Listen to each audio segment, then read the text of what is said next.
আমরা সকালবেলায় বলে আসলাম জয় শ্রীরাম, আর বিকালবেলা এসে আমাকে দিয়ে দিল নোটিশ। জয় শ্রীরাম বলতে বলতে নাইচে গেলাম। এবার বাড়িতে যাই যে পরে বাড়িতে যাই দেখি নোটিশ আছে, কিসের নোটিশ? দোকানগুলোকে উচ্ছেদ করে দিয়েছে বিজেপি। সোনা দোকান, জুতো দোকান সব লাগাচ্ছে, আমাদের গরিবের পেট মারছে। আমার চাই না ওরম হিন্দুত্ব সরকারের। রেলের যে স্টলগুলো খোলা আছে আর গরিবের দোকানগুলো সব বন্ধ থাকবে। দোকান ছিল সেইটা ভেঙে দিয়েছে এই নেতা মন্ত্রীরা। ঝালমুড়ি খেয়ে ঝালমুড়ি দোকান বন্ধ করে দিয়ে খাবো কি করে আমরা এখন? ওনাকে পাল্টাতে বলেছি বলে এমনি ভাবে পাল্টিয়ে দেবে। যারা গরিবের পেটে লাথি মারবে তাদের দিয়ে কি হবে? আমাদের লাইনে গলা দিতে হবে, আমরা মরে গেলে এরা শান্তি। বলো, আমাদের 2 টাকা 10 টাকাতে ওনাদের চোখ পড়ছে, আমাদের পেটে লাভ মেরে আচ্ছা দিন করবে। আমাদের হাজার হাজার টাকার মাল বিনা মতলবে তুলে লুট করে দিল লোককে দিয়ে। 3000 টাকা অন্নপূর্ণা ভান্ডার দিলে কি পেট ভরবে? আমাদের পেটে লাথি মেরে দিচ্ছে স্যার, আমাদের পেটে লাথি মেরে। উনি বিরোধী দলনেতা থাকাকালীন বলেছিল একটা হকার উচ্ছেদ হবে না, যদি কোনো জায়গায় উচ্ছেদ হয় আমাকে বলবেন। আমরা আজকে শুভেন্দুদাকে বলছি, শিয়ালদা স্টেশনে দেখুন হাজার হাজার হকার নাকে বেঁধে মুচ্ছে। দেখে খুব রাগ হচ্ছে না? খুব রাগ হচ্ছে। পরিবর্তন চেয়েছিলাম, নতুন সরকার আসবে, নতুন ভাবে মানুষ বাঁচবে, নতুন ভাবে মানুষের আয় উন্নতি হবে, কোনোটাই হচ্ছে না। এই ভিডিওটা পুরোটা দেখবে, কিছুটা দেখে বা অল্প দেখে প্রতিক্রিয়া, কোনো খারাপ মন্তব্য বা প্রতিক্রিয়া প্লিজ করবেন না, দয়া করে অনুরোধ রইল। পুরো ভিডিওটা দেখবে, তার মধ্যে যদি কোনো ভুলভ্রান্তি থাকে বা কিছু থাকে সেটা অবশ্যই কমেন্ট সেকশনে জানাবে। পুরো প্রতিবেদনটা পড়ে দেখো। নমস্কার, আপনারা দেখছেন দি বেঙ্গল লাইন, সঙ্গে আমি ভিকি। উল্টে কি হচ্ছে? হকার উচ্ছেদ হচ্ছে, বাড়ি ভাঙা হচ্ছে, গরু নিয়ে রাজনীতি চলছে। খুব রাগ হচ্ছে এগুলো দেখে না? আর একটু দেখুন। আমরা 3 বছর 40 বছর দিয়ে করে খাচ্ছি এখানে। দাঁড়িয়ে আছি, তার পিছনেই ছিল আমার দোকান। এটা 70 বছরের দোকান, কারণ আমাদের তো ফ্যামিলি আছে, চলবে কিভাবে? আমাদের হকার এত বছর ধরে 25 বছর 30 বছর ধরে করছি আমরা, বুড়ো বয়সে আমরা কোথায় যাবো বলুন? 40 বছর প্রায় দোকানদারি করছি, বলতে পারবো না আমাদের কি হবে না হবে। হঠাৎ এসে তোলা হয়ে গেল রাত্রি 12:30 একটা। এবার আমরা যাবো কোথায়, কি খাবো, কি দাবো, এটা খুব মাথায় চিন্তা একটা ঢুকে গেছে। ইচ্ছে হচ্ছে যে সুসাইড করে নি। এখন ফেসবুক, টিভি বা যে কোনো কিছু ডিজিটাল মিডিয়া বলুন, যা কিছু খুললে স্ক্রল করলে সবার আগে যেটা আসছে, হয় হকার উচ্ছেদ, নয় বাড়ি ভাঙা, নাহলে গরু নিয়ে রাজনীতি। হকার কাঁদছে, যারা ফুটপাতে ব্যবসা করতো তারা কাঁদছে, শুধু কান্না কান্না কান্না কান্না। সব জায়গাতে একই চিত্র। হাওড়া, শিয়ালদা, গড়িয়াহাট, ধর্মতলা, সব জায়গার কিন্তু একই চিত্র। এখন আবার নতুন আর একটা যেটা সবার মুখে, বুলডোজার। কিছু হলে বুলডোজারটা তো একদম কম্পালসারি, যেখানে কিছু হচ্ছে বুলডোজার এসে হাজির হয়ে যায়। খুব রাগ হচ্ছে না দেখে এগুলো? এই যে একটা রাজনৈতিক দল, আমরা পরিবর্তন চেয়েছিলাম, পরিবর্তন হয়েছে। পরিবর্তন হওয়ার পর যে ঘটনাগুলো ঘটে চলেছে, পর পর যে ঘটনাগুলো ঘটে যাচ্ছে, কোথাও গিয়ে হয়তো আমাদের কোথাও একটা আক্ষেপ তৈরি হচ্ছে, কেন এই সরকারে আসা, কেন ওই সরকারকে আনা হলো। অনেকে বলছে আগের সরকারই ভালো ছিল, কেউ আবার বলছে আমরা 3000 টাকা চাই না, আমরা 1500 টাকাতেই খুশি। 3000 টাকা অন্নপূর্ণা ভান্ডার দিলে কি পেট ভরবে? কিন্তু একবারও কোথাও গিয়ে ভেবে দেখেছেন, এত বছর ধরে যেভাবে আমরা ধরুন ব্যবসা করে এসেছি, কোথাও কোনো সমস্যার সৃষ্টি হয়নি, এই সরকার আসার পরে কেন সমস্যার সৃষ্টি হচ্ছে? এগুলো কি কোথাও গিয়ে একবারও ভেবে দেখেছে? আজকে হকার উচ্ছেদ হচ্ছে, সেই জন্য আজকে সবাই রেগে যাচ্ছে, ক্ষোভে ফেটে পড়ছে যে কেন হকার উচ্ছেদ করা হচ্ছে। আচ্ছা একটা কথা বলুন তো, আমি তো একটা ভিডিও আপনারা দেখুন, সেখানে বলা হচ্ছে যে মাননীয় মুখ্যমন্ত্রী শুভেন্দু অধিকারী মহাশয় যিনি বলেছিলেন যে হকার উচ্ছেদ করা হবে না। উনি বিরোধী দলনেতা থাকাকালীন বলেছিল একটা হকার উচ্ছেদ হবে না, যদি কোনো জায়গায় উচ্ছেদ হয় আমাকে বলবেন। আমরা আজকে শুভেন্দুদাকে বলছি, শিয়ালদা স্টেশনে দেখুন হাজার হাজার হকার নাকে বেঁধে মুচ্ছে। হকার কি আদৌ উচ্ছেদ করা হচ্ছে? এটা হচ্ছে সব থেকে বড় প্রশ্ন চিহ্ন। আদৌ কি হকার উচ্ছেদ করা হচ্ছে? একবার ভালো করে দেখুন তো, একবার আমাদের শিয়ালদা বলুন, হাওড়া বলুন, রাস্তাঘাটগুলোর কি অবস্থা ছিল। হকার মানে কি? যারা ব্যবসা করবে, আসবে, আবার সেখান থেকে তারা চলে যাবে, ঘুরে ব্যবসা করবে।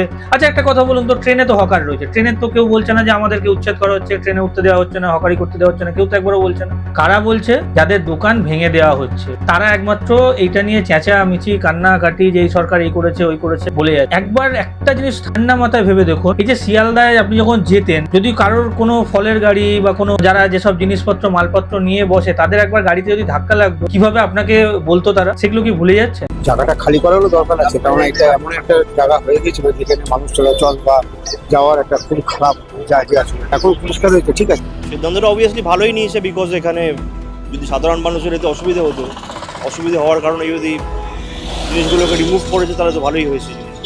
হ্যাঁ, মানুষজন দাঁড়াতে পারছে ভালোভাবে, মানে দাঁড়াতে পারছে আর কি। আর এইখানে যদি দোকান পাকান থাকতো তাহলে দাঁড়াতে পারতো না, গ্যাঞ্জামটা বেশি হতো।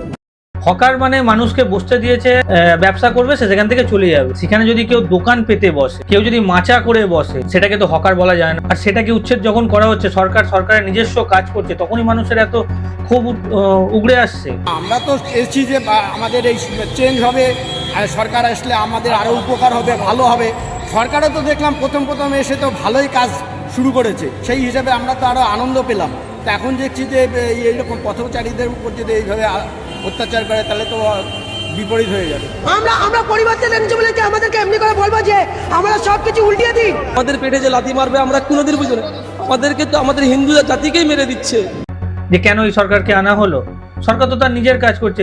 আজকে প্ল্যাটফর্ম স্টেশন সেগুলো কি মানুষের হাঁটার জায়গা, সেখানে আজকে দোকান করে ভর্তি দোকান করে রেখে দিয়েছে, যেখান থেকে মানুষ হাঁটতে পারে না। আবার দোকানের সামনে দাঁড়ালে মানুষকে শুনতে হয় দোকানটা সরে দাঁড়ান, আমার জিনিস দেখতে পাচ্ছে না। খুব ভালো লাগতো এই কথাগুলো শুন। 30 বছর ধরে 40 বছর ধরে একজন বলছে আমি দোকানদারি করে গেছি, কিন্তু 30 বছর 40 বছর ধরে ওই দোকানে তার কোনো নিজস্ব কোনো নথি নেই। আমরা 3 বছর 40 বছর দিয়ে করে খাচ্ছি এখানে। দাঁড়িয়ে আছি, তার পিছনেই ছিল আমার দোকান। এটা 70 বছরের দোকান, কারণ আমাদের তো ফ্যামিলি আছে, চলবে কিভাবে? আমাদের হকার এত বছর ধরে 25 বছর 30 বছর ধরে করছি আমরা, বুড়ো বয়সে আমরা কোথায় যাবো বলুন? 40 বছর প্রায় দোকানদারি করছি, বলতে পারবো না আমাদের কি হবে না হবে। হঠাৎ এসে তোলা হয়ে গেল রাত্রি 12:30 একটা। এবার আমরা যাবো কোথায়, কি খাবো কি দাবো, এটা খুব মাথায় চিন্তা একটা ঢুকে গেছে। ইচ্ছে হচ্ছে যে সুসাইড করে নি। আবার অনেকে বলছে সরকার তো আদানি আম্বানি কেএফসি বা আরো বিভিন্ন রকম বড় বড় যে ব্র্যান্ড রয়েছে তাদেরকে স্টেশনে দোকান করতে দিচ্ছে। রেলের যে স্টলগুলো খোলা আছে আর গরিবের দোকানগুলো সব বন্ধ থাকবে। আরে ওই দোকানগুলো করতে গেলে তাদেরকে পয়সা দিয়ে করতে হয়েছে। যারা হকাররা যে দোকানগুলো দখল করে নিয়েছিল তাদেরকে পয়সা দিয়ে করতে হয়নি, তারা বসেছে। যখন যে সরকার ছিল তার সাথে একটা সুন্দর টাকা পয়সার আদান প্রদান করে তারা কিন্তু বসেছে, তাদের কাছে কোনো ডকুমেন্টস নেই। আর যারা কোটি কোটি টাকা ইনভেস্ট করছে দোকান নেওয়ার জন্য, স্টেশনে দোকান নেওয়ার জন্য বা বাইরে কোথাও, তাদের সাথে তুলনা করা হচ্ছে। তারা তো অলরেডি টাকা পয়সা দিয়ে সেখানে দোকান করেছে। আপনাকে তো কেউ বারণ করেন যে আপনি টাকা পয়সা দিয়ে দোকান করবেন। আপনি সেই জিনিসটা না করে এত বছর ধরে একটা অভ্যাসে আমরা পরিণত হয়ে গেছি, অভ্যাসের দাস হয়ে গেছি। অভ্যাসটাকে এখন যখন সরকার এসে টনক নড়াচ্ছে যে এটা আপনার জায়গা নয়, এটা সরকারের জায়গা, আপনি জোর করে বসেছে, তখন সরকার খারাপ হয়ে যায়। বাড়ি ভাঙার ক্ষেত্রে একটা কথা বলি, অনেকে দেখছি বলছে আমার সবটুকু দিয়ে আমরা যা সম্বল ছিল ধার দেনা করে আমরা বাড়ি করেছি। খুব ভালো কথা, ধার দেনা করে শেষ সম্বলটুকু দিয়ে বাড়ি করেছে। আপনি একটা জিনিস ভাবুন, আপনি যে এলাকায় বাড়ি কিনছেন তার আপনার বাড়ির ঠিক পাশে বা তার পাশের এলাকাতে একই বাড়ির দাম যেখানে 5 লাখ টাকা, আপনি সেই বাড়ি পাচ্ছেন 1 লাখ টাকা। তখন মনে প্রশ্ন জাগেনি যে এত কম দামে আমি বাড়িটা কিভাবে পাচ্ছি? তখন একবারও খুঁটিয়ে দেখেননি? আপনার স্বপ্ন কিনতে গেছেন, ওখানে যখন স্বপ্নটা যেটা কিনতে গেছেন সেটা আদৌ সঠিক না বেঠিক একবার দেখে মনে হয়নি? এখন যখন সরকার তার নিজের লিগ্যাল ওয়েতে, কোনো ইললিগ্যাল ভাবে না, নোটিশ পাঠিয়েছে 2011-তে, নোটিশের মধ্যে দেওয়া রয়েছে 2011-তেও নোটিশ পাঠানো হয়েছিল, তখন কেউ পরোয়া করেন। কিছু কিছু জায়গাতে 2011-তেও নোটিশ পাঠানো হয়েছে, তখন কেউ পরোয়া করেন। এখন যখন সরকার এসে জিনিসটাকে কার্যকর করেছে, এখন সরকার সেখানে খারাপ হয়ে যাচ্ছে। হাঁটতে পারি না বাবা, অচল আমি, অচল বাবা, আমি হাঁটতে পারি না। যে আমরা এতটা, আমরা 50 বছর ধরে আমরা এখানকার বাসিন্দার, তা আমাদের যে বাড়িঘরগুলো যেখানে ভাঙা হচ্ছে, যে প্রতিটা মানুষ আমরা যেখানে রয়েছে, আমরা কোথায় যাব? যা ছিল সবই দিয়ে দিয়েছি। এখন যদি আমাদের 30 বছর পুরনো বাসস্থান ছেড়ে চলে যেতে হয়, আমাদের পরিস্থিতিটা কি হবে আপনারা ভেবে দেখুন। আমরা গরিব মানুষ কোথায় পয়সা পাবো? আমাদের কষ্টে ঘামের টাকা। যে বাড়ি এসেই ভেঙে দিচ্ছে, দোকান ভেঙে দিচ্ছে, আর আপনি বছরের পর বছর সরকারি জায়গার উপরে কোনো ট্যাক্স কোনো কিছু না দিয়ে সুন্দরভাবে দোকান চালিয়ে যাচ্ছেন। আর যারা কোটি কোটি টাকা দিয়ে অ্যাকচুয়াল যারা দোকান তারা কিনে ব্যবসা করছে, তারা তো এতদিন কোথাও না আগে প্রতিবাদ করেছে না এখন করছে। তারা জানে তারা সঠিক ওয়েতে রয়েছে, ওই জন্য প্রতিবাদ করতে হয়নি।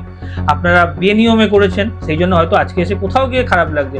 আমারও খারাপ লাগছে এত দোকান ভেঙে দিচ্ছে হঠাৎ করে। কিন্তু আপনারা যেটা বলছেন যে সরকারকে আনা ভুল হয়েছে, যে হ্যাঁ সরকার ভুল কাজ করছে, আপনি বললেন আমরা সরকারকে এনেছি, খুব ভালো কথা, সরকারকে এনেছেন। আপনি যখন এনেছেন, আপনি এতদিন ইললিগাল ভাবে আইনিভাবে যে কাজগুলো করেছেন সেগুলোকে আইনি পথে যখন আনা হচ্ছে তখন সরকার খারাপ হয়ে যায়। আমরা তো এসেছি যে আমাদের এই চেঞ্জ হবে, আর সরকার আসলে আমাদের আরো উপকার হবে, ভালো হবে। সরকারও তো দেখলাম প্রথম এসে তো ভালোই কাজ শুরু করেছে, সেই হিসাবে আমরা তো আরো আনন্দ পেলাম। তা এখন দেখছি যে এইরকম পথচারীদের উপর যদি এইভাবে অত্যাচার করে তাহলে তো বিপরীত হয়ে যাবে। আমরা পরিবর্তন এনেছি বলে যে আমাদেরকে এমনি করে বলবো যে আমরা সবকিছু উল্টিয়ে দিই। আমাদের পেটে যে লাথি মারবে আমরা কোনোদিন বুঝি না, আমাদেরকে তো আমাদের হিন্দু জাতিকেই মেরে দিচ্ছে। গরু নিয়ে এবারে বাড়ি গেল, দোকান গেল, হকার গেল, এবার গরু নিয়ে একটা রাজনীতি হচ্ছে, সবাই এই কথা। আপনারা নিজে বলছেন গোহত্যা বন্ধ করবে বলেছিল সরকারে আসার আগে। আমি যখন বাংলায় এসে বসবো আমি গোহত্যা বন্ধ করে দেবো। তখন তো আপনারা কেউ প্রতিবাদ করেনি যে গো হত্যা বন্ধ করলে আমাদের ব্যবসা চলবে কি করে। আজকে যখন সে কিছু নিয়ম বেঁধে দিয়েছে যে এই নিয়মের মধ্যে আপনারা গরুটাকে ব্যবসা করুন, গরু নিয়ে বা যা ইচ্ছা করুন, যেটা আপনাদের রুজি রুটি করুন, তখন এত সমস্যা হচ্ছে কেন? কখনো নিজেকে প্রশ্ন করেছেন এই সমস্যাগুলো কেন আসছে? আমরা এতদিন গোহত্যার বিরুদ্ধে ছিলাম, গরু আমাদের মা, গরু হত্যা করা যাবে না, গোহত্যার বিরুদ্ধে আমরা ছিলাম। তাহলে সেটাই তো তারা কার্যকর করে। কিছু কমিউনিটি তারা তো উল্টে গরু কেনা বন্ধ করে দিচ্ছে, বলছে না আমরা দরকার নেই। যখন এটা সিস্টেম চালু হচ্ছে বা এরকম একটা পদ্ধতির মধ্যে আসার চেষ্টা করছে, তো আমরা কিনবো না গরু, তাদের তো কোনো অসুবিধা হচ্ছে না। তারা খুদ বলছে এই হত্যা বন্ধ, মানে আমরা যদি না কিনি হিন্দুদের ব্যবসার সমস্যা হবে। কেন বলছে? সমস্যা তো পড়বে হিন্দুরা। গরুর অবস্থাই হচ্ছে গরুর জন্য এই অবস্থা। সব থেকে বেশি ব্যাপারীরা পড়বে মানে বিপদে। ভুসির দোকানে তো 50,000 টাকা পায়, কিন্তু আমরা কিভাবে দেবো? কোনোভাবে দেওয়ার মধ্যে লাইন নেই। খেটে খাবো কি আর গরুকে খাবো কি? আমাদের গরু কুরবানি করতে দিক, আর না হলে এই লোক আত্মহত্যা মরে যাবে, সরকারের দায় নিতে হবে। একাধিক লাইনে শুধু সারি সারি গরু, এ মাথা থেকে একবার শেষ প্রান্তে পর্যন্ত গরু সব নিয়ে গিয়ে আমাদের নবান্নকে দাঁড় করাতে হবে। যখন গোহত্যা বন্ধ করে বলি তখন তো কাউকে একটা প্রতিবাদ করতে দেখা যায়নি। আজ যখন সেটা কার্যকরের দিকে এগোচ্ছে আস্তে আস্তে, তখন মনে হচ্ছে যে না গোহত্যাটা কেন বন্ধ করছে, কি তাহলে গরুগুলো সরকার নিয়ে নিক। তখন এত প্রশ্ন আসছে। একটা জিনিস ভেবে বলুন তো, আপনি বাংলাদেশ দেখুন, পাকিস্তান দেখুন, আপনারা বলেছিলেন না আমাদের এটা হিন্দু রাষ্ট্র করতে হবে, তো হিন্দু রাষ্ট্র এটা নমুনা। আপনি বাংলাদেশ দেখুন, পাকিস্তান দেখুন, যান না গিয়ে অন্য কোনো মাংস বা শুকর জাতীয় যে মাংস একবার গিয়ে বলুন দেখি তো কাটতে পারে নাকি তারা, সেখানে তাদের তো কোনো সমস্যা হচ্ছে না। আপনার এখানে গোহত্যা বন্ধ করে দিলে আপনার কারবার ব্যবসা বাণিজ্য চলবে না। আবার এদিকে বলছেন আমাদের এটাকে হিন্দু রাষ্ট্র করতে হবে, গরু আমাদের মা। কত রকম কথা একসাথে উঠে আসছে। যদি কিছু ভুল বলে থাকি অবশ্যই কমেন্টে জানাবেন। এই টোটাল প্রতিবেদন তুলে ধরলাম। যদি কোনো ভুল ভ্রান্তি কিছু বলে থাকি অবশ্যই কমেন্ট বক্সে জানাবেন, আমি অবশ্যই আপনাদেরকে উত্তর দেওয়ার চেষ্টা করব।